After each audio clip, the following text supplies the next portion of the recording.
Welcome to Instant Analysis on the YouTube and podcast homes for BamaOnline.com. Travis Reier, senior analyst for BOL. Immediately after the Alabama Crimson Tide's SEC opening win over the Ole Miss Rebels Saturday afternoon at Bryant-Denny Stadium in Tuscaloosa, the Crimson Tide gets it done behind a strong second half.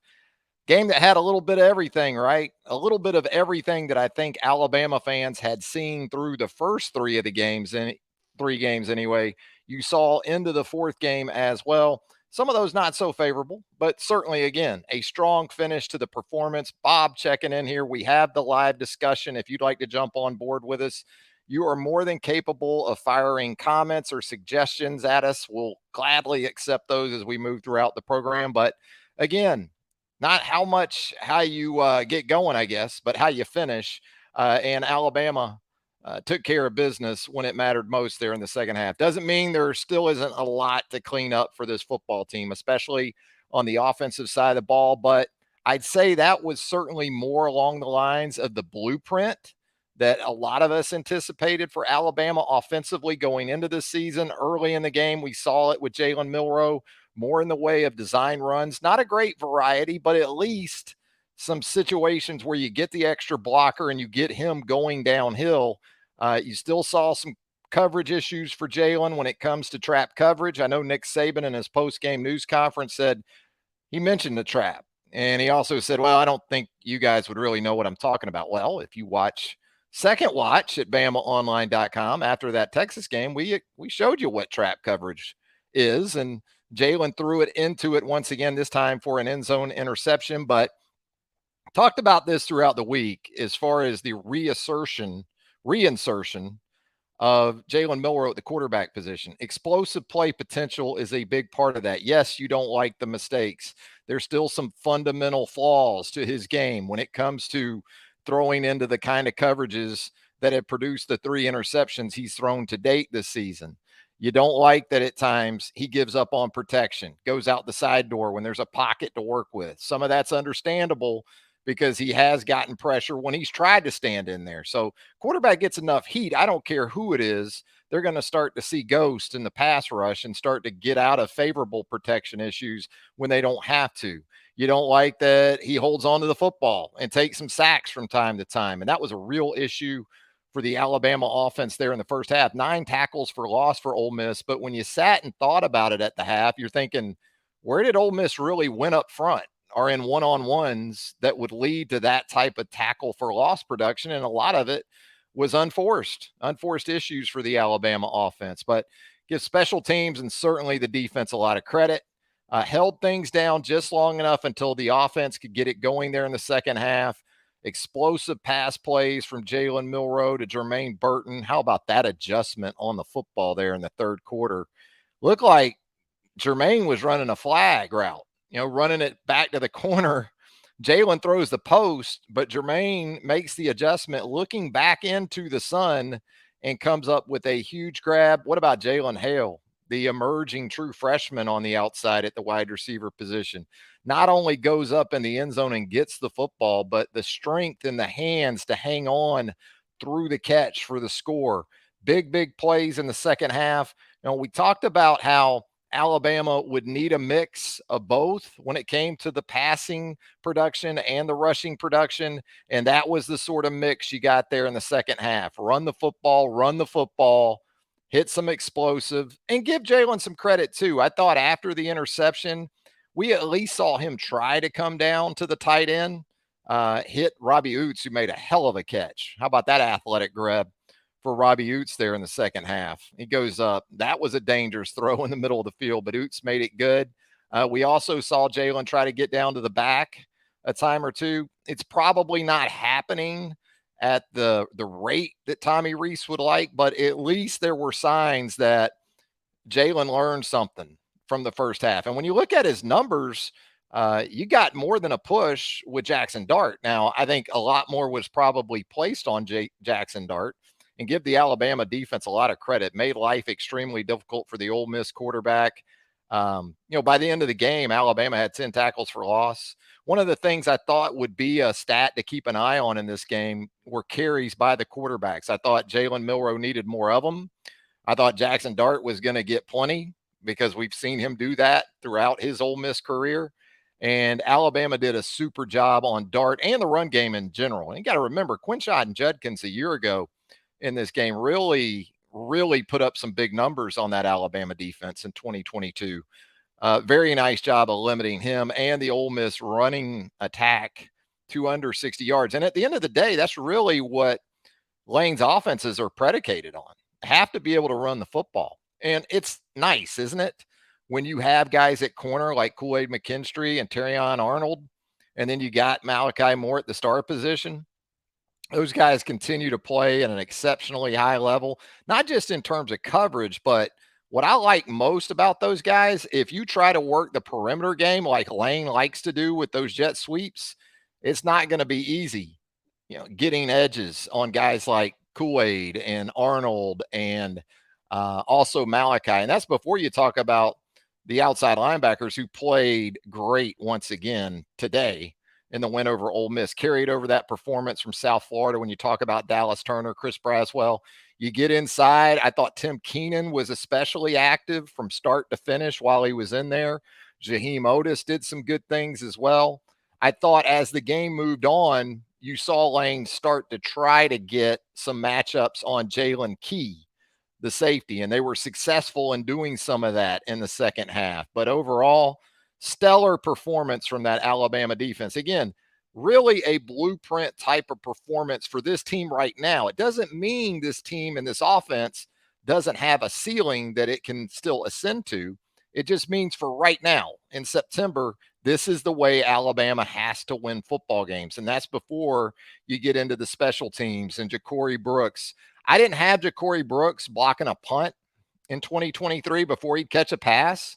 But that's the way it played out. Ja'Cory also had a reception in the game, but he had the big block. And then you're thinking, first and goal at the 1, going to punch this baby in. And it was kind of a summation of the first half, though. The shotgun snap goes awry. The possession goes from the 1 back to about, the 22 or so. And Will Reichard cashes in on a couple of field goals. James Burnip really good once again. Brooks with the block punt. Jam Miller with a huge hit. I didn't have Jam Miller as being the next Reuben Foster on kickoff coverage. And unfortunately for Jam, his big hit got him ejected for a targeting penalty. And it's not just the second half of today that Alabama missed him, but it'll also be the first half of the game in Starkville next week against MSU. So Justice Haynes perhaps becomes a bigger issue, a bigger possibility going into MSU. We're going to get to some of the comments here in just a minute. We got David Hammonds checking in. We got John Davis checking in. I agree, John. Defense was lights out. David also says that Deontay going out scared the heck out of him, but he thought the young guys played great. And that platoon continued on, right? Deontay goes out. Here comes Jihad Campbell, kind of thinking it might be Trez and Jihad Campbell for the rest of the game, but you continued to see Kendrick Blackshire in there. So still working multiple guys in there. And that's where playing guys like Alabama has should be beneficial, because if you lose one of those top 3 or 4 guys, you should feel a lot better about plug and playing with what you have left. So still some things. Again, this was by far a perfect performance, but it was good enough. And Alabama in the second half did what a team with the better roster should do. And that starts up front on both lines of scrimmage. And it was Alabama running the football with Jace McClellan. Jace now in the second half of the last 2 Ole Miss games been really, really good. He goes over 100 yards in the game on Saturday. He had 59 rushing yards in that decisive second half in Oxford last year. So he likes Ole Miss a lot better than he did in this game, obviously, 2 years ago when he had the knee injury. So let's get into some of the comments here. Let's see what you have to say here on instant analysis. And I agree, David. Jalen Hale is going to be a big-time player for Alabama. I've talked about it in some of the practice watch-along stuff at BamaOnline.com, and I don't want to put this much on him this early, but it's hard for me to look at Jalen Hale and not think a little bit about Devontae Smith. The body type is similar. And then as he showed you in the back of the end zone, how many times had you seen that from Devontae Smith in the past? The ability with the hands, the strong hands that belie the makeup, maybe physically, when you look at a guy. And he also ran that over route there in the first half. That was a nice ball from Jalen. Need to credit Jalen with that as well. And that is a bread and butter route in Alabama's offense. They have to be able to execute that deep over route, and they were able to do it with Jalen Hale. Let's move on here and talk about some other comments that we have. A lot of love for Jalen Hale here in the comments this evening. Paul Witt checking in here. We heard most of camp about the wide receivers having drops, but they keep catching what's thrown to them. Bright spot. Absolutely. Not just Jalen Hale, Paul. You're right on it. It's a situation where the consistency has been there. I like some of the little things I see from some of these wide receivers too. Do you see Kendrick Law today? He catches the little out cut over by the Ole Miss sideline. He's about 2 yards short of the first down. But you know what Kendrick Law doesn't do? He doesn't go out before the sticks. He goes and gets the first down. So that's some things that you've seen from Alabama receivers. Dynamic first round pick Alabama receivers in the past. So there's no reason why guys in this group shouldn't do it as well. David Hammond's here. Dallas Turner was great. He really was. I thought Chris Braswell was as well. When they get their edges, Alabama gets their edges playing at that level. And again, I consider the corners and Malachi to be in that group because a lot of times you'll look at some formations. You got two corners, you got Malachi up at the star position, and then you got those outside linebackers. And you knew it was going to be an important day for guys like Braswell and Turner because Lane's going to keep you in that that nickel package, and you got to have the strength to play the run. Braswell adding that weight and that bulk seems to have helped him. He doesn't seem to have lost much, if anything. Perhaps he's gained power in the pass rush because you saw him on one of the plays today. He used that long arm to kind of give himself a chance to get into position to make a play. Yeah, there was too with that offensive line. You talk about that situation, really tackle guard. There was some changes going on throughout the game. Terrence Ferguson was injured, as we saw, and I thought they played through it well. They did a nice job. I think with Caden Proctor, there's going to continue to need to be some patience. I liked what Tommy Reese did early in the game, and we'd seen this in the previous 3 games too, with 12 personnel, but putting it over there with Caden Proctor, doing some things that allow him to have some early success, which could certainly impact his confidence level. And it starts with the run game with Oots and Dupree. And we still see Amari Niblack some and a little bit of Danny Lewis now. But today they came out early with that bigger personnel, especially with Dupree and Oots in that 12 and help that offensive line, I think, from the outset. So a lot of good stuff to come from the win, probably more so intangibly. Nick Saban talked about belief, and while that is important, you have to support that. You have to support your belief in yourself and each other, your teammates, with how you actually perform. It's one thing to talk about believing in a guy or believing in yourself, but until you actually had the production to support that, that's more hope than it is belief at that point. And I think David Hammonds hits on this too. He thought Kool-Aid and Terrion Arnold were awesome in the game. I no doubt about that, man.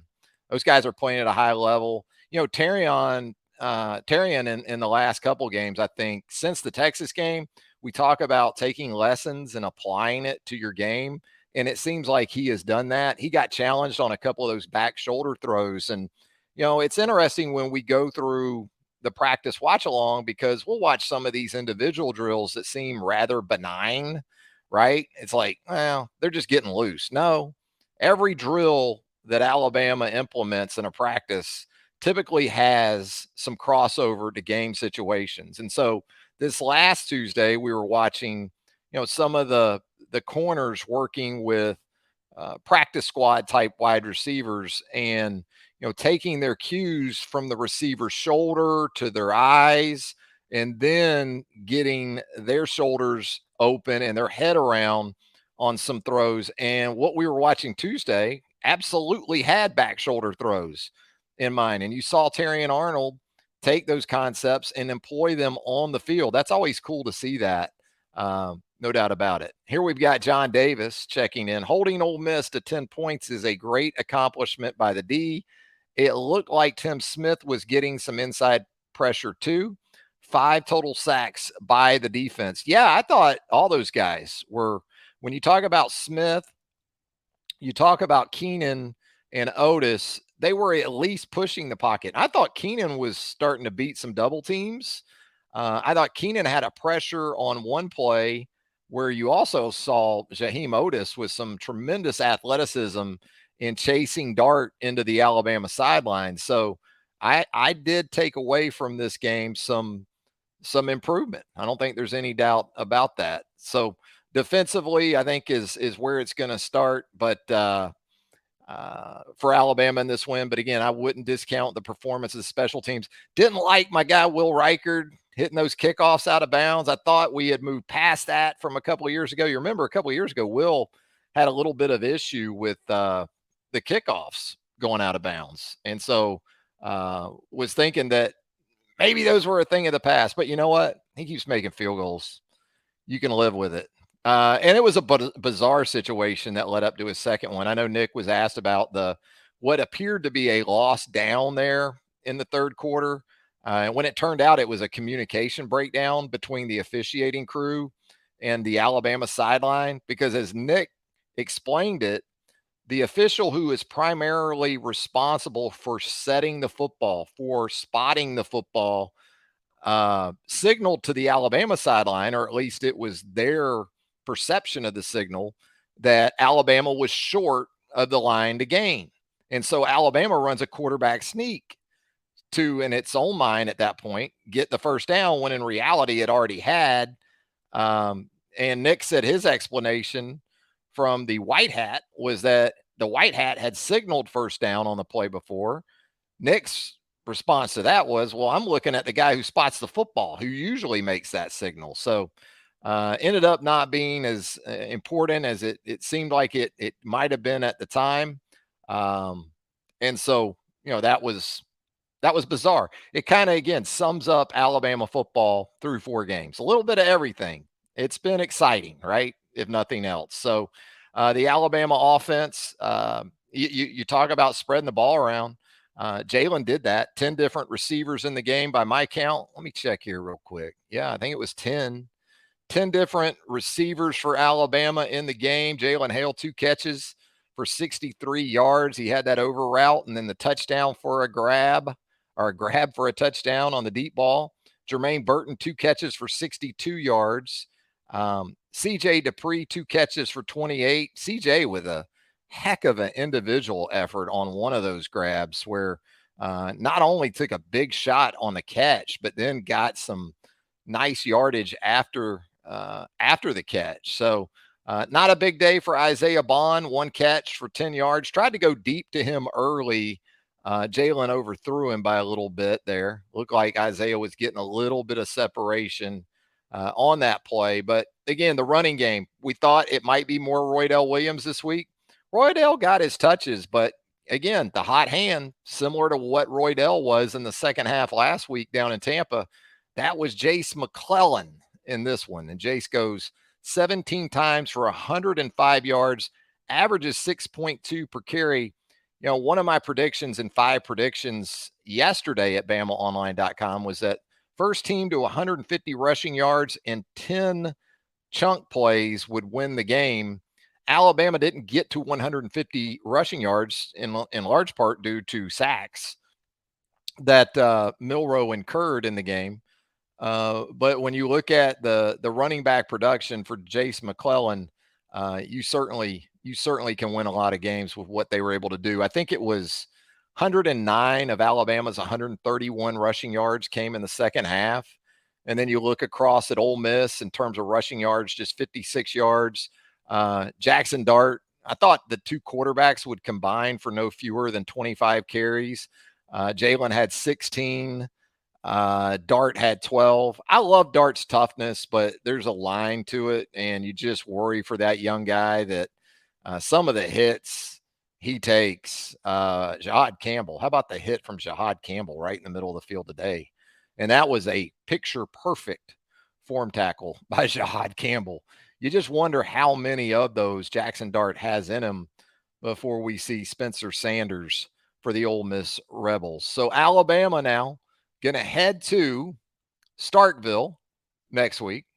And as we do instant analysis here, we know that Mississippi State is playing at South Carolina, and we'll see how that plays out. It was a tough one for Mississippi State last week with Malik Neighbors and Jaden Daniels doing an absolute number on that MSU secondary. And look, if you're Mississippi State and you want to just a few quick things on State, we'll still talk about Ole Miss as well. State's front seven defensively is by far a bigger strength to the State defense than is its secondary. Marcus Banks is back there.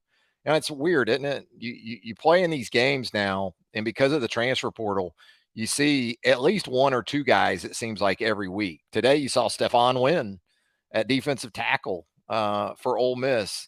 Next week, it'll be Marcus Banks in the MSU secondary. Scott Lashley here in the last few years ago, you've seen with MSU, the offensive tackle, and Texas. We know that Keelan Robinson, the running back, and some of the other guys that have made their way over there with Sark. So those are the things that you think about with Mississippi State on defense is that front seven. It is a Mississippi State offense that is transitioning away from the air raid. It has been problematic for the State offense up to this point. It is reminiscent to an old head like myself, and I've said this a few other times, of what Alabama did going from 1989 to 1990 with Gary Hollingsworth. Will Rogers is kind of getting the Gary Hollingsworth treatment, it feels like, going from Homer Smith and Bill Curry's offense in 89 that Gary was so prolific in to more of a ground and pound physical approach under Gene Stallings in that first season at the Capstone in 1990. Zach Arnett is a defensive guy as the MSU head coach. So some of those same attributes are in play. And yeah, John, 5 sacks, 8 quarterback hurries. Yeah, we can talk about those defensive stats all day long. I mean, Terrion Arnold, 8 tackles, 6 solos, an interception. Nice play on that deep ball by Terrion. 2 pass breakups on those back shoulder throws. Jahad Campbell had 7 tackles. They were all solos.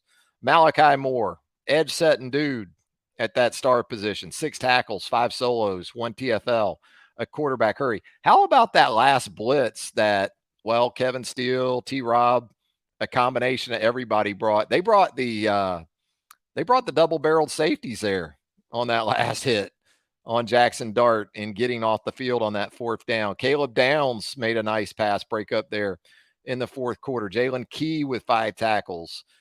Dallas Turner, of his 5 tackles in the game, 3.5 were TFLs, 2 were sacks. He had 2 quarterback hurries. That's some defensive player of the week in the SEC type of stuff. One of his sacks, he had a forced fumble. Kool-Aid with a nice game. Tackle for loss, a pass breakup. Obviously not going to get as much attention as Terrion on the other side. You had that platoon situation at linebacker with Trez Marshall and Kendrick Blackshire and Deontay, who it sounds like Deontay could be out for a little bit. Nick Saban postgame, in referring to that ankle injury, said he sprained it, he thought, pretty good, which I don't think is good if you're thinking about maybe Mississippi State next week. But, we talked about this earlier. It was pointed out earlier by you guys. Tim Smith, 3 tackles, 1.5 for loss. Chris Braswell with a tackle and a half for loss. Tim Keenan, 3 quarterback hurries, man. That's huge from the interior of that defensive line. So according to the live stats, the stat broadcast anyway, 4 sacks, 10 tackles for loss. Here's what I like about the Alabama offense, too, on the other side. After those 9 tackles for loss for Ole Miss in the first half, 0 TFLs. And that, again, is with some changes taking place on that offensive line.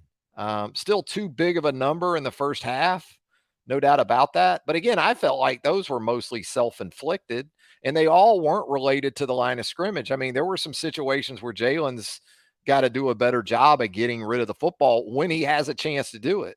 Don't get rid of the football when you're under duress and you're just throwing the ball into harm's way. But when you get out on the corner, especially if you kind of uh, implement it when you have protection, you got to get the ball out of bounds. And the second half, though, again, it just seemed like the offense cleaned up more of that stuff. I would be interested to know what is your trust level in this offense after that first half. Yeah. John Davis said he loved that last blitz. That wasn't a 3-man rush, John. That was here come the safeties up the A gaps to go ahead and get off the field. I think in terms of trust level, though, for this Alabama offense, it's still a work in progress. But good for Jalen Milroe hanging in there, helping his team get a win. He took the big shot on the touchdown pass to Jalen Hale. Kudos to Ty Simpson for coming in and working through a face mask to get into the end zone on the 2-point conversion. So all's well that ends well, as Brock tells us here. Roll Tide finally, as we're going to wrap up the latest edition of Instant Analysis. We're going to have continuing coverage for you right there with us at BamaOnline.com. Charlie Potter, Clint Lamb, Jimmy Stein, and myself from the team side of things. Big recruiting weekend with the home game. And so you're going to hear a lot about that from site publisher Tim Watts, from the veteran Andrew Bone, from Joseph Hastings, JoJo on the go Hastings, as we know him these days, does a tremendous job as well. John Davis here asking if that was the first significant playing time that Jalen Hale had gotten. He had played in the first 3 games. I also saw him on kickoff coverage, opening kickoff Saturday. So tells you the guy's a football player, not just a receiver, but he has played in all 4 games as best I can recall. What's been interesting is maybe some other guys like Ja'Cory Brooks haven't played quite as much, but Jalen Hale has taken pretty good advantage of his opportunity. And I don't see the targets going down moving forward for the true freshman from Texas. Again, that's going to do it for Instant Analysis following Alabama's SEC opening 24-10 win over the Ole Miss Rebels. Lane Kiffin just can't quite get over the hump against the old boss, can he? 7-3 game. Lane came out in that trick-or-treat formation. He was going to trick them and got an illegal shift penalty. And then it was pretty much all Alabama, it seemed like, after that. Travis Reier, thanking you once again for joining us here on Instant Analysis. Hang out with us on the Roundtable, the premium message board at BamaOnline.com. And until next time, so long, everybody.